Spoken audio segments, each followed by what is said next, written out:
من رسلنا ولا تجد لسنتنا تحويلا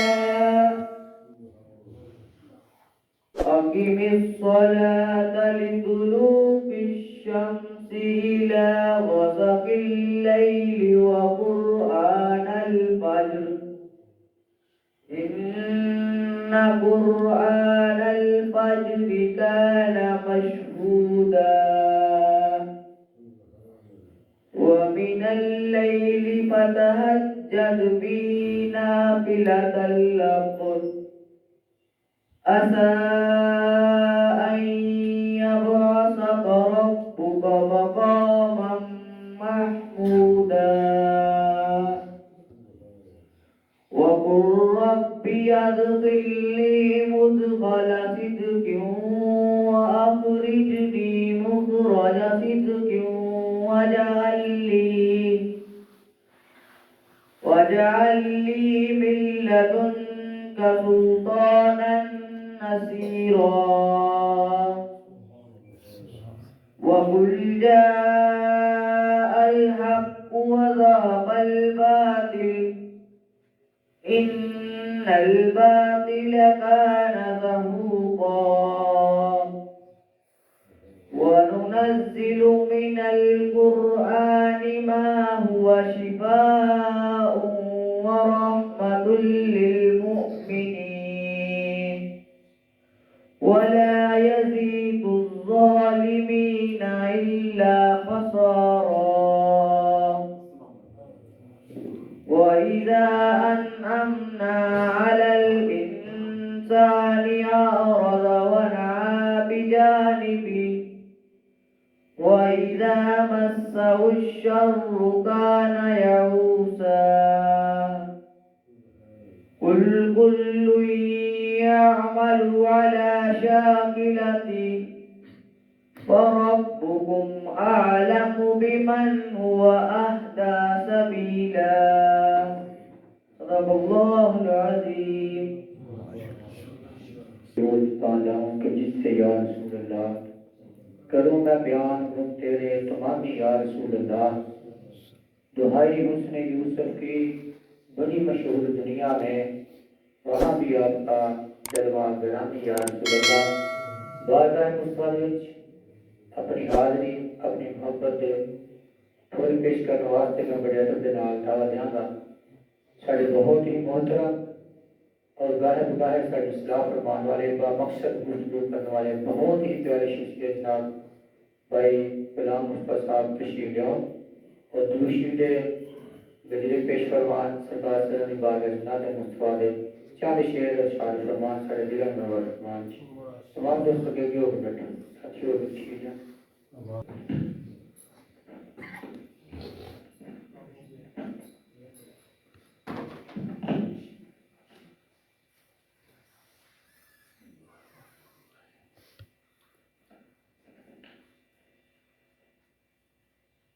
اللهم صل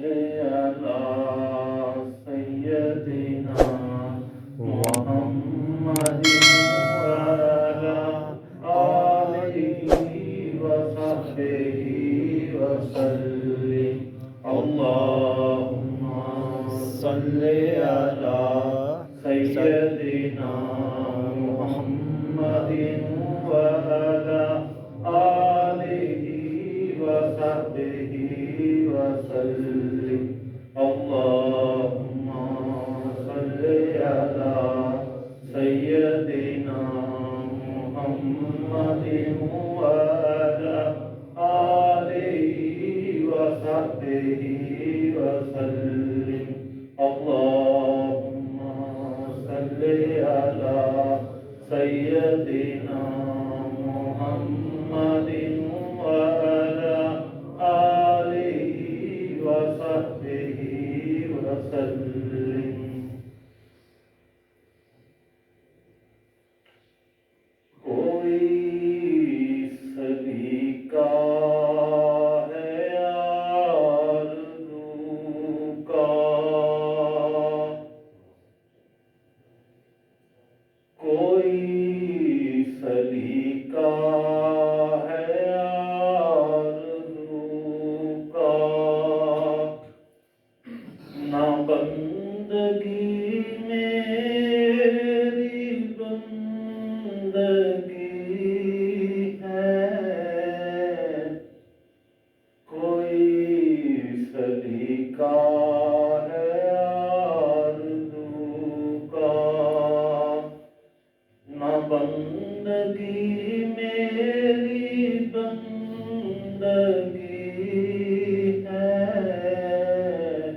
کے اپنے اساس کیا ہے بجز ندامت کے پاس کیا ہے عمل کے اپنے اساس کیا ہے بجز ندامت کے پاس کیا ہے سلامت رہے ایک تمہاری نسبت میرا تو بس آسرا یہی ہے سلامت رہے ایک تمہاری نسبت میرا تو بس آسرا یہی ہے یہ سب تمہارا کرم ہے آقا کہ بات اب تک بنی ہوئی ہے اور میں اس کرم کے کہاں تھا قابل حضور کی بندہ پروری ہے اور بشیر کہیے نذیر کہیے انہیں سراج منیر کہیے بشیر کہیے نذیر کہیے انہیں سراج منیر کہیے جو سر بسر ہے کلام ربی وہ میرے آقا کی زندگی ہے جو سر بسر ہے کلام ربی وہ میرے آقا کی زندگی ہے یہ سب تمہارا کرم ہے آقا کہ بات اب تک بنی ہوئی ہے اور میں اس کرم کے کہاں تھا قابل حضور کی بندہ پروری ہے سبحان اللہ ماشاء اللہ سبحان اللہ ماشاءاللہ جی قابل محمد نال اپنی حاضر پیش ہمارے نام برکت واسطے ماشاءاللہ علماء کرام تشریف آئے ہیں بڑے دور و نزدیک تو سب نوں دلی تابعین کو شامل رکھنے ہیں اور ساڈا الحمدللہ اللہ دے فضل کرم نال 11واں ماہانہ درس قرآن جڑا ہے میرا انتقال ہو رہا ہے اللہ دے فضل نال تو برکت واسطے جیوں کہ سارے درس کے بعد روٹین چلتی پئی ہے دو شعر میں عرض کراں گا میرا درس صاحب آپ بھی آ کے تے بعد مستد ارشاد فرما اس کے بعد انشاءاللہ درس قرآن اللہ علیک یا رسول اللہ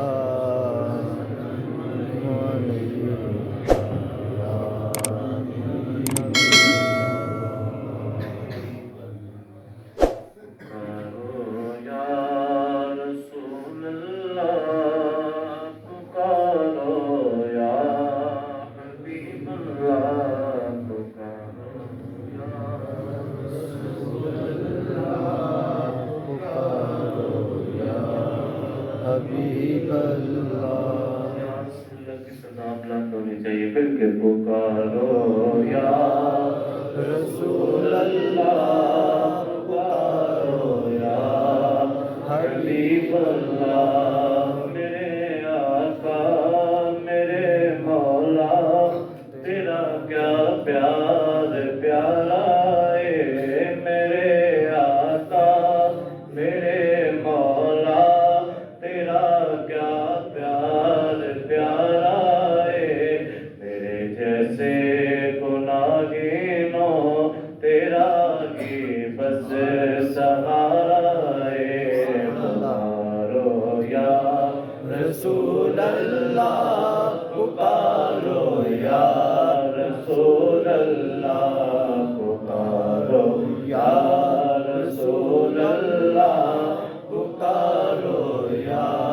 رسول اللہ کنارے تے نہیں ملتے کسے نو موت عرفانی کنارے تے نہیں ملتے کسے نو موت عرفانی سمندر وچ لگا ہوتا ایکم یعقوب بارائے پکارو یا رسول اللہ پکارو یا حبیب اللہ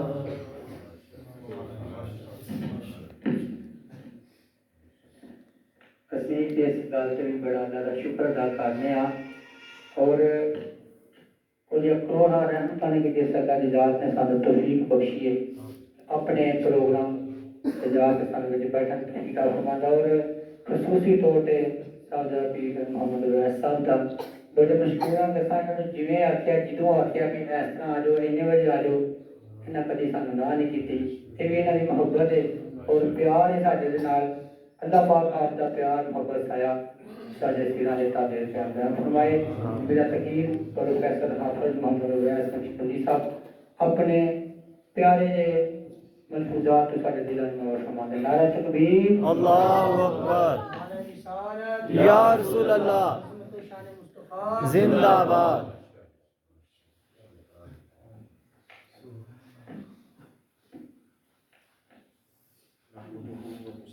ونسلم على رسوله الكريم وعلى آله وأصحابه أجمعين أعوذ بالله من الشيطان الرجيم بسم الله الرحمن الرحيم يا أيها الذين آمنوا كتب عليكم الصيام كما كتب على الذين من قبلكم لعلكم تتقون أياما معدودات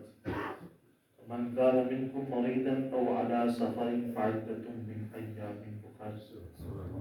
وعلى الذين يطيقونه فدية طعام مسكين فمن تطوع خيرا فهو خير له وأن تصوموا خير لكم إن كنتم تعلمون آمنت بالله صدق الله العظيم وبلغنا رسوله النبي الكريم الأمين کہاں سے وہ زبان آؤں کہ جس سے یا رسول اللہ کروں میں بیان کن تیرے تمامی یا رسول اللہ محمد تو اللہ محمود دونوں حمد کے محمود دونوں کا ایک ہی معنی کلامی یا رسول اللہ دہائی حسن یوسف کی بڑی مشہور دنیا میں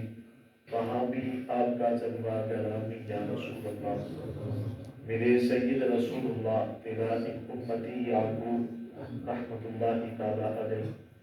طلب اس کو تیری زیارت مدامی یا رسول اللہ قال اللہ تبارک و تعالی فی شان حبیبہ ان اللہ و ملائکتہ یصلون علی النبی یا ایھا الذین آمنوا صلوا علیہ وسلموا تسلیما السلام علیکم سیدنا یا رسول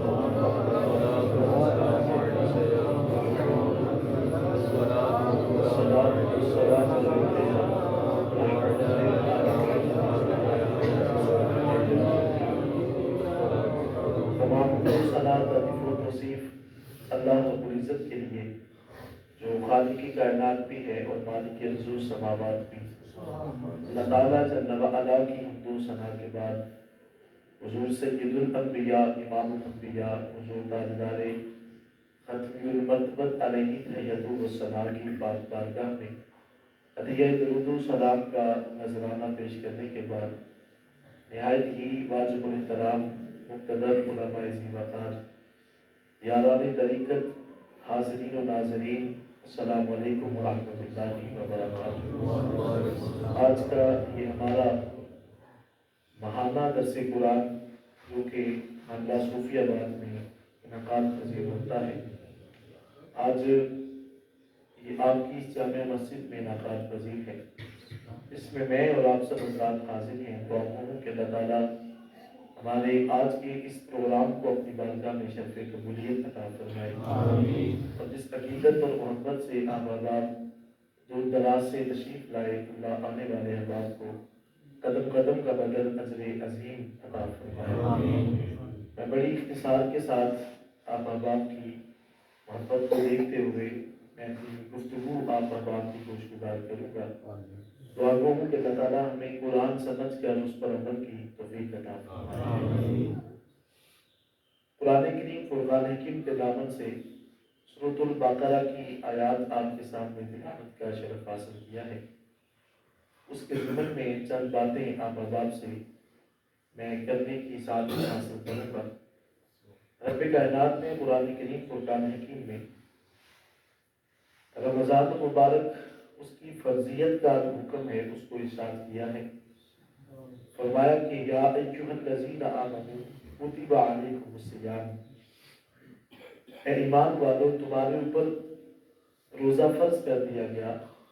کما کتب علی الذین من قبلکم، جیسا کہ تم سے پہلے لوگوں پر فرض کیا گیا، لعلکم تتقون، اس کا مقصد یہ ہے کہ تم متقی اور پرہیزگار بن جاؤ۔ بڑی عظمت ہے اور بڑی شان ہے اس شخص کی کہ جسے رب کائنات نے زندگی میں حالت صحت میں ماہ رمضان کی یہ سعادت بڑی جو لمحے ہیں وہ نصیب فرمائے گے، اور ان ایام کے اندر اللہ کی رحمتوں کا نزول ہوتا ہے، اور اس کی خاص جو برکات ہیں وہ یوں برستی ہیں کہ جیسے بارش برس رہی ہو۔ تو یہ بڑی سعادت ہے ہمارے لیے کہ اللہ تعالیٰ نے ہمیں زندگی میں ماہ سیام دوبارہ جو ہے وہ نصیب کیا ہے، اور یقیناً ان راتوں کے اندر اس حوالے سے بھی جو ہے وہ عرض کیا کریں کہ مالک ہمیں زندگی میں بار بار اس ماہ سیام کی برکات حاصل کرنے کی توفیق عطا فرمائے۔ تو اللہ تعالیٰ نے جو رمضان مبارک کے روزے ہیں وہ 2 ہجری کو فرض کر دیے، فرمایا ایمان والو تم پر روزہ فرض کر دیا گیا جیسا کہ تم سے قبل لوگوں پر فرض کیا گیا۔ عرض کی مالک اتنی جو ہے وہ بھوک اور پیاس کی شدت اور اپنی مخلوق کو جو ہے ہر قسم کے معاملات سے اجتناب کرنے کا حکم کیوں دیا گیا؟ تو ساتھ ہی ارشاد فرما دیا لعلکم تتقون، اس لیے کیا کہ تم متقی اور پرہیزگار بنو۔ آیت کے دوسرے حصے میں اللہ تعالیٰ نے تسلی اور تشفی دی کہ یہ کوئی بہت طویل عرصہ نہیں ہے کہ تمہیں کافی عرصہ جو ہے وہ رمضان مبارک میں بسر کرنا پڑے گا۔ فرمایا کہ ایام معدودات، یہ گنتی کے تھوڑے سے دن ہیں، یہ آپ کو پتہ نہیں چلے گا کہ یہ مہینہ آپ کے ہاتھ سے نکل جائے گا۔ آج اب دیکھیے نا کہ چند دنوں کی بات تھی کہ آپ نے رمضان مبارک کا چاند دیکھا تھا، اور آج ہم 5ویں روزے میں ہم نے قدم رکھ لیا ہے۔ تو گویا یہ چند دنوں کا جو ہے وہ معاملہ ہے، ہمیں علم بھی نہیں ہوگا کہ رمضان مبارک جو ہے ہمارے پاس سے گزر بھی جائے گا۔ تو اس لیے فرمایا کہ یہ مقصد اس کا یہی ہے کہ تم متقی اور پرہیزگار بن جاؤ۔ آج کے بھی غور کریں کہ روزہ رکھنے کے باوجود ہمارے افعال ایسے قبیحہ ہوتے ہیں کہ انسان کو خود جو ہے وہ اپنے آپ سے بھی شرم آتی ہے۔ انسان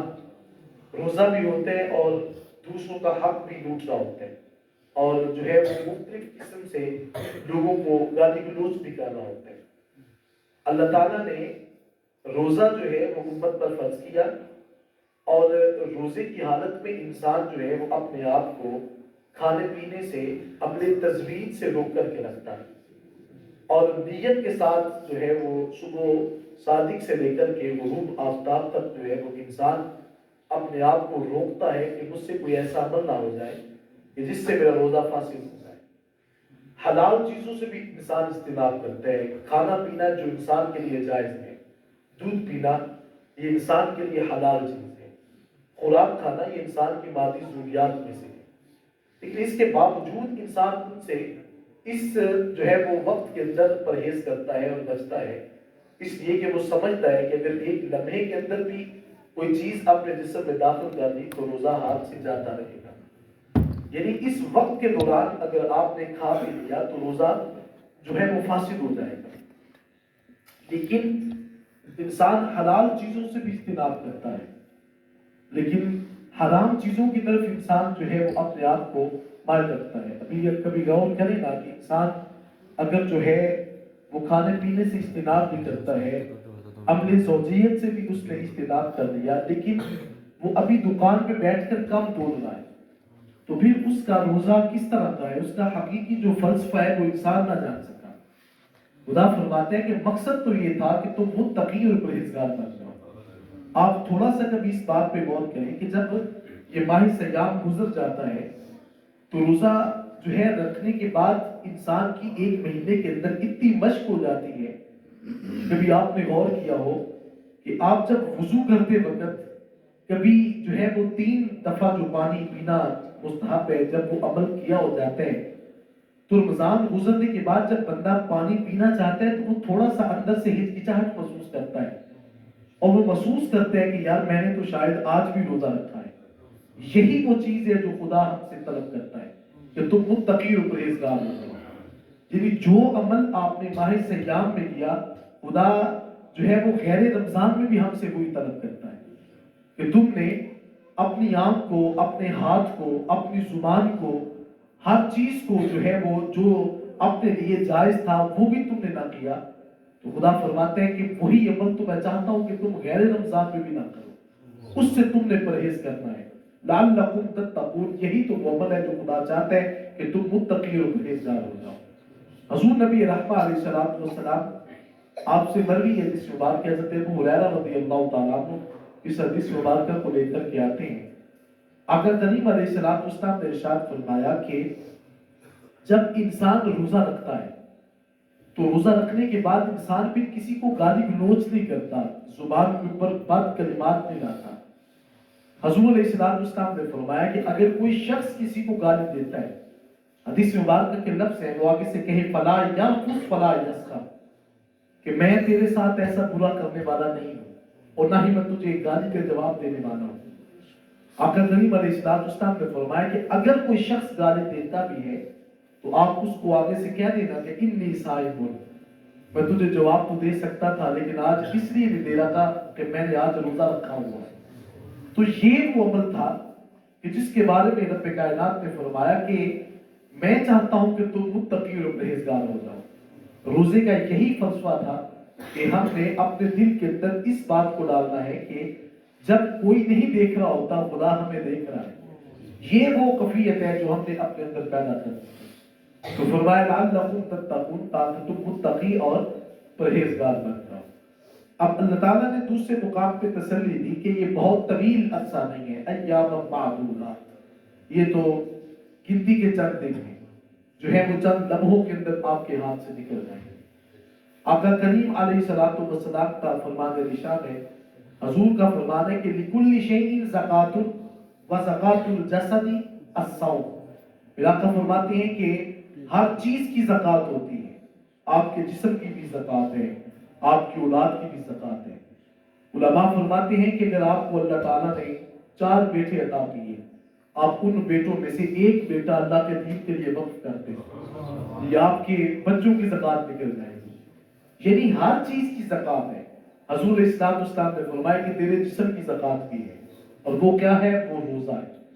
حضور علیہ السلام نے فرمایا کہ روزہ رکھنے سے تیرے جسم کی زکوٰۃ نکل جاتی ہے. حضور علیہ السلام نے ارشاد فرمایا کہ میرا آقا فرماتے ہیں کہ صلو تنجحو، حضور فرماتے ہیں نماز پڑھا کرو اللہ تجھے نجات عطا کر دے گا. اور پھر میرا آقا علیہ السلام نے فرمایا کہ وَزَكُّوا تُفْلِحُوا، زکوٰۃ دیا کرو تم دنیا میں بھی اور آخرت میں بھی کامیاب ہو جاؤ گے. اب یہاں پہ جو لفظ فلاح ہے اس سے مراد صرف جو ہے وہ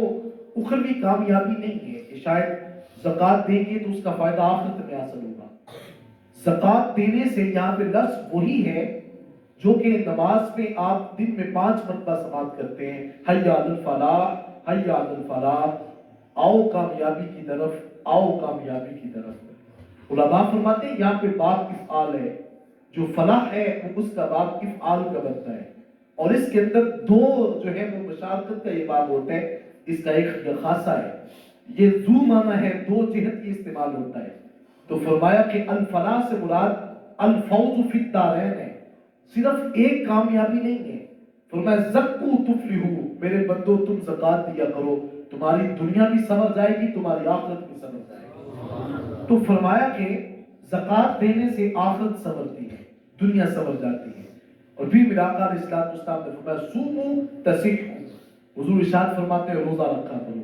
اللہ تمہیں صحت مند کر دے گا. آج کبھی غور کریں نا کہ انسان تھوڑا سا پاؤں میں کانٹا چبھ جائے، بخار ہو جائے تو وہ سوچتا ہے کہ شاید میرے لیے روزہ معاف ہو چکا ہے. انسان تھوڑا سا جو ہے وہ اس کو شوگر کا مرض لاحق ہو جائے تو وہ ڈھونڈتا پھرتا ہے کوئی ایسا بندہ مل جائے جو مجھے کہہ دے کہ تیرے لیے روزہ معاف ہے. لیکن حضور علیہ الصلوۃ والسلام نے فرمایا کہ صوموا تصحوا،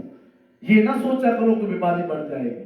حضور ارشاد فرماتے ہیں بس روزہ رکھا کرو، ہوگا کیا؟ اللہ تجھے تیری ساری زندگی کی جو بیماری ہے خدا ان کو دور فرما دے گا. بہت بڑے ایک محقق انہوں نے اس حوالے سے تحقیق کی کہ انسانی جسم کے اندر سال بھر کے اندر جو ہے وہ ایسے وہ جراثیم پیدا ہوتے ہیں کہ جو کینسر کی بیماری کا سبب بنتے ہیں. لیکن انہوں نے کہا کہ جو بندہ روزہ رکھتا ہے ہر جراثیم دوسرے جسم کو جو ہے حصے کو جو ہے وہ کاٹنے کا کام کرتا ہے. اور جب آپ دن میں 24 گھنٹوں میں سے کم از کم آدھا وقت جو ہے جو آپ کو صرف کریں گے تو آپ کا وہ جو عمل ہے وہ رک جائے گا. تو فرمایا یہی تو میرا آقا علیہ السلام نے فرمایا ہے کہ صوموا تصحوا، تم روزہ رکھ لو اللہ تمہاری بیماریوں کو دور فرما دے گا. تو روزہ رکھنے سے انسانی بیماریاں جو ہیں ان کا خاتمہ بھی ہوتا ہے. تو میں بات کر رہا تھا کہ یہ مت سوچا کریں کہ شاید روزہ رکھیں گے تو بیماری بڑھتی ہے. روزہ رکھنے سے اللہ نجات دیتے ہیں اور اس کی صحت کے اندر جو ہے وہ شادابی آ جاتی ہے. تو رب کائنات کے قرآن کریم فرقان حکیم میں فرمایا کہ یہ چند دن کی بات ہے، روزے تمہارے ہاتھ سے نکلتے جائیں گے. اور پھر آقا علیہ الصلوۃ والسلام کا فرمان ہے کہ جو بندہ جو ہے وہ روزہ رکھتا ہے گویا وہ ایسے ہی ہے کہ جیسے اس کو صحت مندی کی جو ہے وہ ضمانت دی جا رہی ہے. اور دوسرے مقام پہ فرمایا رب کائنات نے فرمایا کہ فمن کان منکم مریضا او علی سفر فعدۃ من ایام اخر. دو قسم کے احباب ہیں جن کو اللہ تعالیٰ نے رخصت دے دی. ان میں سب سے پہلے وہ شخص ہے کہ جو حالت مرض میں ہوتا ہے اور جس کو مسلمان حکیم یا طبیب نے اس بات کی اطلاع دی کہ اگر آپ نے روزہ رکھا تو آپ کی بیماری کے اندر اضافہ ہو سکتا ہے. یا دائم المریض، ہمیشہ جو مریض رہنے والا شخص ہے اس کے لیے اسلام نے رخصت دے دی. اور ایک فقہی اصطلاح میں اس کو شیخ فانی بھی کہا جاتا ہے کہ جس کو دوبارہ صحت یابی کی امید نہ ہو، شریعت نے اس کو کہا کہ تمہارے لیے اجازت ہے کہ تم روزے کے اندر جو ہے وہ تم اس کے اندر چھوٹ اور رخصت اور تخفیف رکھ دی گئی کہ تم روزہ نہ رکھو.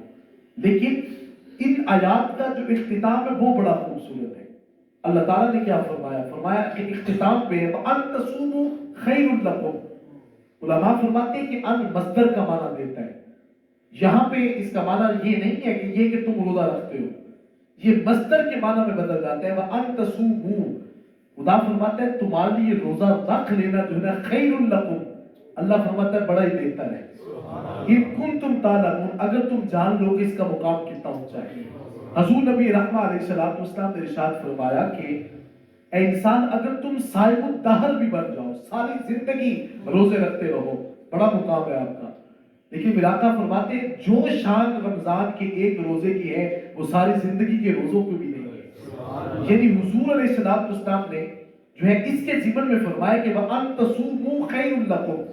تیرے لیے روزہ رکھنا بہت ہی بہتر ہے. ان کنتم تعلمون، اگر تم جان لو کہ روزے کی عظمت کیا ہے. میں اکثر یہ بات کیا کرتا ہوں کہ اس رمضان کی عظمت ہمیں کیا پتا کہ اس کا مقام کتنا ہے. کبھی کبھی موقع ملے تو قبرستان کے قریب سے گزر کر کے دیکھیں اور ان کو وہاں جو ہے وہ کان لگا کر ان سے پوچھیں نا کہ اس کی عظمت کتنی ہے، اس کی شان کیا ہے. وہ آپ کو جواب دیں گے ہم بھی دنیا سے آئے تھے تو پتہ ہمیں بھی نہیں تھا، لیکن اس کا پتہ تو اب چلا کہ اس کی سعادت اور اس کی رحمتیں کتنی ہیں۔ انہوں نے جواب دیا کہ جب سے رمضان کا چاند طلوع ہوا ہے اللہ تعالیٰ نے سب قبر والوں سے عذاب کو دور فرما دیا ہے۔ تو فرمایا کہ یہ جو ہے یہ اس کے لیے تخفیف ہے کہ جو تم میں سے دائمی طور پہ مریض ہو جاتا ہے، اور اس میں علماء نے ایسی خواتین کے لیے بھی لکھا کہ جو امید سے ہو، اور اگر اس کی طبیبہ نے کہہ دیا کہ آپ کے ہونے والے بچے کو اس سے کوئی نقصان ہو سکتا ہے تو اس کے لیے بھی شریعت نے رخصت رکھ دی کہ فمن کان منکم مریضا او علی سفر، یا وہ بندہ جو شرعی سفر کرتا ہے۔ اب میں آستانہ سے نکل کے آیا ہوں تو میں مسافر نہیں ہوں، آپ یہاں سے نکل کر سیالکوٹ تک بھی جاتے ہیں تو آپ مسافر نہیں ہیں، میں نروال تک بھی سفر کروں تو میں شرعی مسافر نہیں کہلاتا۔ شرعی مسافر وہ ہوتا ہے جو علماء فرماتے ہیں کم از کم 3 دن اور 3 رات کی مسافت کے برابر جو سفر طے کرتا ہے اس کو شرعی مسافر کہا جاتا ہے، اور اس کو فقہاء نے کم از کم جو ہے وہ 98 کلومیٹر تک جو ہے اس کا ایک رکھا ہے کہ اگر اتنا سفر انسان جو ہے وہ حالت روزہ اس کو جو ہے وہ دوران سفر اگر ایسا معاملہ سہری آ جاتی ہے تو شریعت نے اس کے لیے جو ہے وہ رخصت رکھ دی، لیکن آخر حکم وہی ہے وَأَن تَصُومُوا خَيْرٌ لَكُمْ، سفر تو ساری زندگی ہوتے ہی رہیں گے، لیکن اللہ فرماتا ہے تمہارے لیے روزہ رکھ لینا بہت ہی بہتر ہے، ان کنتم تعلمون، اگر تم اس کو جان لیتے۔ خدا کے محترم میں بات کر رہا تھا، فرمایا کہ اس کے لیے رخصت ہے جو انسان مریض ہو جائے، اور دوسرا وہ شخص کے جو اس کیفیت کے اندر آئے کہ وہ حالت سفر میں ہو اور وہ شرعی سفر پہ روانہ ہو جائے۔ اور پھر فرمایا کہ جو انسان شرعی سفر کرتا ہے اس کے لیے رب کائنات نے رخصت رکھ دی، اور کچھ وہ ہیں جو دائم المریض ہیں جو ہمیشہ حالت مرض میں رہتے ہیں، تو فرمایا کہ فمن تطوع خیرا فهو خیر له، کہ اس کے لیے جو ہے وہ اس سے ماقبل ہے کہ فما ایام معدودات فمن كان منكم مريضا او على سفر فعدة من ایام اخر وعلى الذين يطيقونه فدية طعام مسکین، جو بندہ جو ہے وہ مرض کی حالت میں پھر ایسا مرض ہے کہ جس بندے کو دوبارہ امید نہیں ہے کہ میں روزہ رکھ سکوں گا، اس کے لیے حکم کیا دیا؟ فرمایا فدیۃ طعام مسکین، ایک مسکین کا فدیہ ہے، وہ جو ہے وہ اس کو سحری اور افطاری کی جو مقدار بنتی ہے اس کو دیا جائے گا۔ فرمایا بعد الذین یطیقونہ فدیۃ طعام مسکین فمن تطوع خیرا فهو خیر له، اللہ فرماتے ہیں اگر اس کو اس روزے کا جو ہے فدیہ کچھ زیادہ ہی دے دیا، خدا فرماتے ہیں کہ یہ کوئی فضول خرچی نہیں ہوگی، یہ بہت ہی بہتر ہے۔ اس کی علماء فرماتے ہیں حکمت یہ ہے کہ تمہیں کیا پتا کہ روزے کا مقام کیا ہے، تم صرف فدیہ دے کر کے تم نے کہہ دیا کہ میں نے روزے کا حق عطا کر دیا،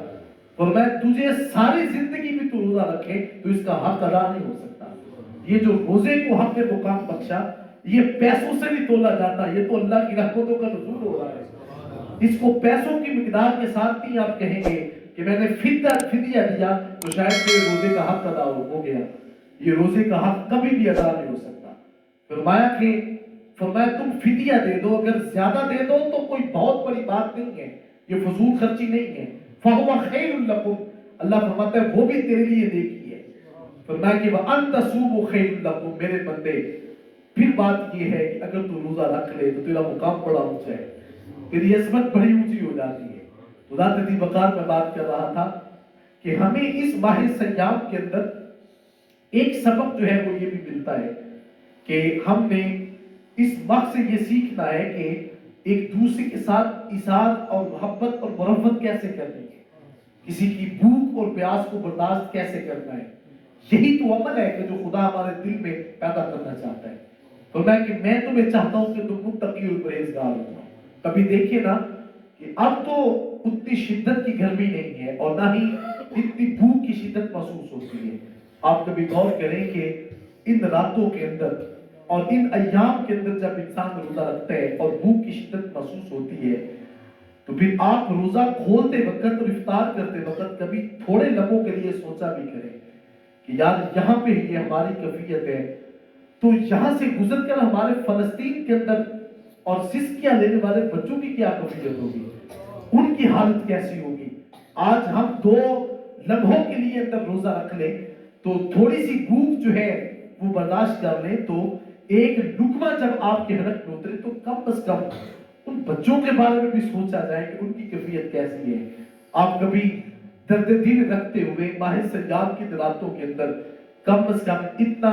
ضرور سوچئے گا کہ یار وہ بچے بھی تو کسی کے بچے ہیں, وہ تو مسلمانوں کے بچے ہیں. میرے آقا علیہ السلام کی بارگاہ میں مسجد نبوی میں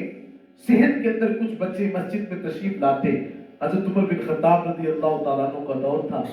تو آپ نے حکم جاری کیا کہ آج کے بعد کوئی بچہ مسجد میں نہیں آئے گا. اب بچوں نے مسجد میں آنا ترک کر دیا. آقا کریم علیہ السلام کی رات کو زیارت ہوتی ہے. میرا آقا فرماتے ہیں عمر یہ بچوں کو منع کیوں کر دیا؟ عرض کی حضور نماز کے دوران آگے سے گزرتے ہیں خلل پیدا ہوتے ہیں. میرا آقا علیہ السلام نے فرمایا تو نے ان بچوں کو دیکھا لیکن اس کے دل کو تو نے نہ دیکھا کہ ان کے دل کے اندر میرا پیار کتنا ہے.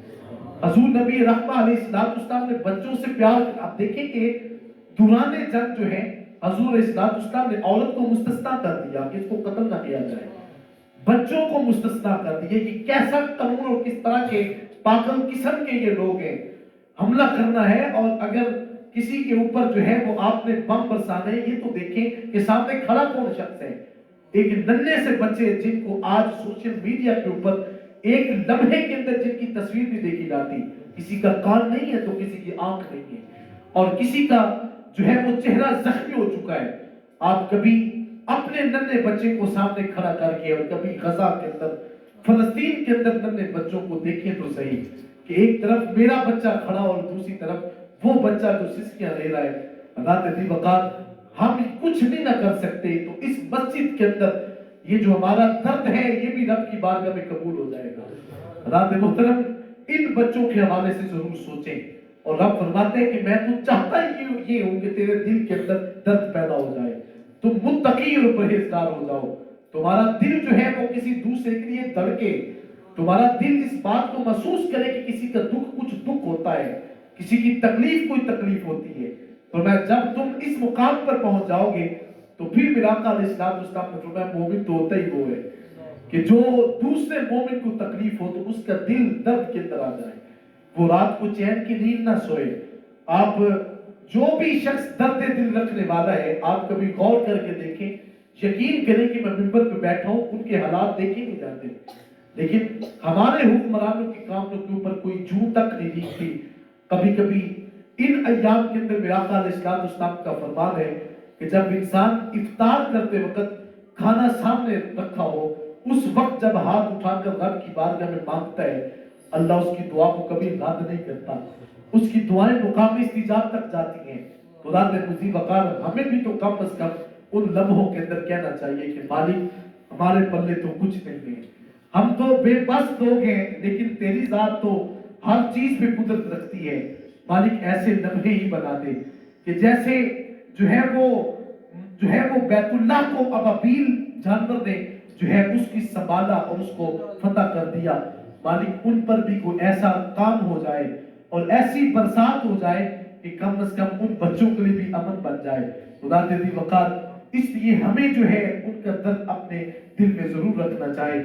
آئیں آج ہم مصمم ارادہ کر کے اٹھیں اور اتنے بڑے کثیر تعداد میں جتنے بھی احباب نماز فجر کے بعد بیٹھے ہیں ہم ان بھائیوں کے لیے بھی ضرور اللہ کی بارگاہ میں عرض کریں کہ مالک ان کے لیے کوئی ایسا سماعت بن جائے, ایسا حکمران آ جائے کہ جو ہے ان کو مصیبت سے نکالے. اللہ مجھے اور آپ کو عمل کی توفیق سے مالا مال کرے. وآخر دعوانا الحمدللہ رب العالمین. اللہم صلی علی سیدنا مولانا محمد النبی امہ وعلی آلہ واصحابہ وبارک وسلم. قل حسبی اللہ نعم الوکیل نعم المولا ونعم النصیر. لا تقنطوا من رحمت اللہ یا اللہ یا رحمن یا رحیم. ان رحمت اللہ قریب من المحسنین. ان رحمت اللہ قریب من المحسنین. یا رب العالمین آج کا یہ ماہانہ درس قرآن جو کہ محلہ صوفی آباد میں انعقاد پذیر ہوتا ہے, تلاوت کلام پاک سے لے کر کے اختتامی دعا تک, اس تمام کا ثواب حضور سید الانبیاء امام الانبیاء حضور تاجدار ختم المرتبت علیہ تحیۃ الصلاۃ آپ کی پاک بارگاہ میں اس کا ثواب پیش کر دیا, قبول و منظور فرما. رسول علیہ السلام کے پاک نام کا صدقہ اکرام طیبات انبیاء کرام فقهاء اعظام تبع تابعین اشرا مبشرہ جمیع المؤمنین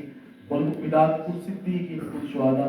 کل صالحین بزرگان دین پیران نبی شیخ عبد القادر جیلانی محبوب سبحانی یسنی حسین رضی اللہ تعالی عنہ آپ کی پاک بارگاہ میں اس کا ثواب اس کر دیا قبول و منظور فرما یا رب العالمین اس کے ثواب حضور علیہ السلام کا صدقہ اولیاء حیبت شریف اولیاء مصعب شریف تمام روئے زمین کے اولیاء کاملین کو اس کا ثواب اس کر دیا قبول و منظور فرما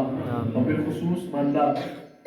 صوفی آباد کے قبرستان میں جتنے بھی مدفن ہیں ان کی ارواح کو اس کا ثواب اس کر دیا قبول و منظور فرما دور دراز سے جتنے بھی ارواح تشریف لائے ان کے فوت شدگان ان کو بھی اس کا ثواب اس کر دیا قبول و منظور فرما آج کی وزن میں کثیر تعداد علماء کرام تشریف لائے مالک آنے والے امام کو قدم قدم کا بدل اجر عظیم عطا فرما یا رب العالمین فلسطین کے اندر جو معاملات ہیں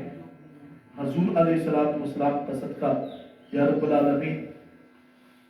ان فلسطین کے بچوں کو امن اور سکون عطا فرما یا رب العالمین فلسطین میں جو بیت المقدس ہے الہی اس کو آزادی عطا فرما یا رب العالمین جو بھی اسرائیل کی غلط عزائم ہیں ان سے مسلمانوں کو نجات عطا فرما یا رب العالمین اسلام کا بول بالا فرما حضور علیہ السلام کے صدقے سے بیماروں کو شفا عطا فرما بالخصوص محترم جناب ابراہیم صاحب اور محترم جناب یوسف صاحب اور محترم جناب بھائی جان محمد اجاز صاحب ان کی ننھی بیٹی جو کہ بیمار ہیں یا رب العالمین سب کو صحت کاملہ اجر نافع عطا فرما یا رب العالمین آقا کریم علیہ السلام کا صدقہ ہمارے دلوں کو منور فرما ماہ سیام کی برکتوں سے اس کی رحمتوں سے ہمیں مستفید فرما یا رب العالمین زندگی میں بار بار ماہ سیام کے فیوز حاصل کرنے کی توفیق عطا فرما میں سو جاؤں یا مصطفیٰ کہتے کہتے کھلے آنکھ صلی علیہ کہتے کہتے وصلی اللہ تعالی علی خیر خلقہ ونور عرشہ وزینت فرشہ محمد وعلی آلہ واصحابہ اجمعین برحمتہ